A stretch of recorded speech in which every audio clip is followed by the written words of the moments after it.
Good evening, everyone. I'm Sandy. Welcome back to my scrapyard. So tonight I wanted to share with you a little notebook tag that I watched a couple of months ago from Gina, and she's from the TheFireFlyStudio 67, and she made these cute little notebook tags, and so I've tried to change it up just a little bit, so I thought I would share what I did.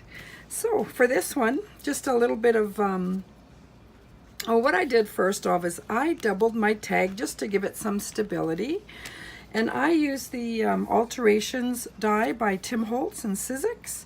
And it's just the tag, and there's some book plates and some of the reinforcements. And those make a tag that is, let me see, I guess about 3 1/8 by 6 1/4. I think that's it. Yeah, 3 1/8 by 6 1/4. So I double it up, like I said, just to give it some stability. On this one, I've added a little flower with a pearl in the middle, some lace, little cutout trims there with some eyelash trim, and inside just a piece of lace trim there. And on this one, I made it a little bit more masculine, so I put in some gears, a clock hand, a little bit of this twine, burlap twine, I guess that's called.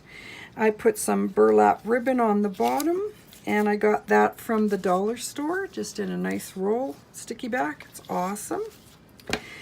And then just attach this little notepad in there, and it works on a hinge, so it's pretty free moving. It looks like I got some hand lotion on my tag, but oh well, let's get started. So we start with our tag, and we take our cards. Oh, and I'm sorry, these cards are the Tim Holtz Found Relatives cards, and they are just slightly smaller than your tag, a 3" by 5, give or take a couple of little smidges there.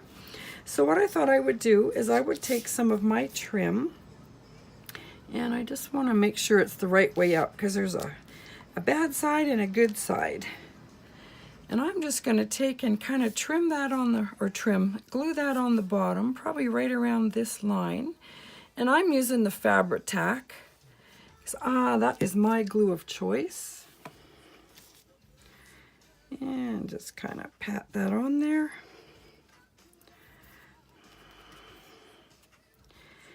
And then, where's my strip of paper? Oh, there it is. So I take a 1" strip of cardstock, and I score it in the middle just to give me my little hinge. I make sure that it's slightly smaller than my my card, and I'm just going to glue that on as well. And I find with the hinge, you don't bend your card. All right. I think the one that Gina did, she just kind of glued it or sewed everything across. And I can't remember if I said I was going to link her video or not, but I will do that. All right, there we go. Make sure that it's kind of hidden on the front. And then what I'm going to do is just take some more of this little cutout. What is that? I think that's the right side. Sorry. Just going to put a little bit. Let's hope this all works, because I didn't really plan this out too much. Somewhat I did, but the placement, I was just kind of taking a stab at it. There we go. Then we're going to put some wound up eyelash trim on here. Just my luck, I'll get glue on my picture. I'm just going to take that and wind it up a bit. Hopefully that should work. Yeah. Just like me to mess it up. There we go. I think that'll work. And then I just took this little white flower and I put a little colored brad stone in the center. Glue that on. Up there in the corner. I don't know why I picked blue. I think it was just pretty, so There you go. That should work there. And then we're just going to take our little lady and we're going to glue her down in there. You know, tutorials are pretty simple. I'm not sure about you. I like a visual. I'm good with direction, but I do like to see a visual. And it is a fairly simple, simple card to make. Yep, don't get that stuck in there. Get it nice and straight. Anyway, I like to see a visual. I'm not sure about everybody else, but there we go. Make sure that's all on there. And push it down. There we go. Now, what I did with my paper, wherever I put it, oh, there it is. I had glued, not glued, sorry. I took a piece of tea stain paper. I cut it in 4 pieces, and they are 2 3/4 by 8.5. But I found that the 4 pieces sewn together, I think, are just a little bit too thick. So I think, let me just see here. If I just place that there, I find that it might pop up too much. So I'm not sure if I'm going to leave it at 4 or not. I think I'll just take out one layer here.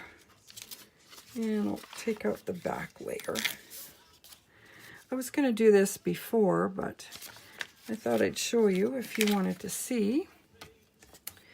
And just, so I just machine stitch that together. And as you can see, I didn't stitch it very well, but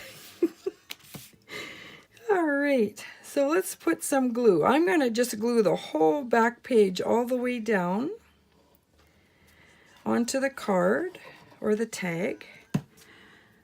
That way you have some writing surface on the back. I suppose it wastes the last page on the back, but that's okay. Here we go. I'll just put that there and that there. Ooh, there you go. Look at that. It worked. I sure hope I was in frame because I didn't take a peek. Anyway, and there you go. So I thought that's a cute little addition for your journals. You could use them as little, I don't know, little gifts for Christmas, what have you. If you were to take that back hinge and put a little 1/4-inch gusset in there, an 1/8-inch gusset, you could make that thicker with more papers. And I think that would be really cute to give as gifts. Anyway, so that's my little tutorial on the tag notebooks, and that was inspired, like I said, by Gina at TheFireFlyStudio 67. I want to thank you guys very much for joining me, for all the wonderful comments on my channel. I do have that giveaway coming up next weekend, or this coming weekend on the 25th, and I think I had stated that that will be we'll draw for that around 7 p.m. and that's now in Alberta, so that's Alberta time. And yeah, so if you would like to have a chance at winning that little journal, I'd love to have you jump on board my channel and subscribe, give me a thumbs up. And again, thank you very much. Have yourselves a wonderful evening, and we will see you again soon. Thank you. Bye.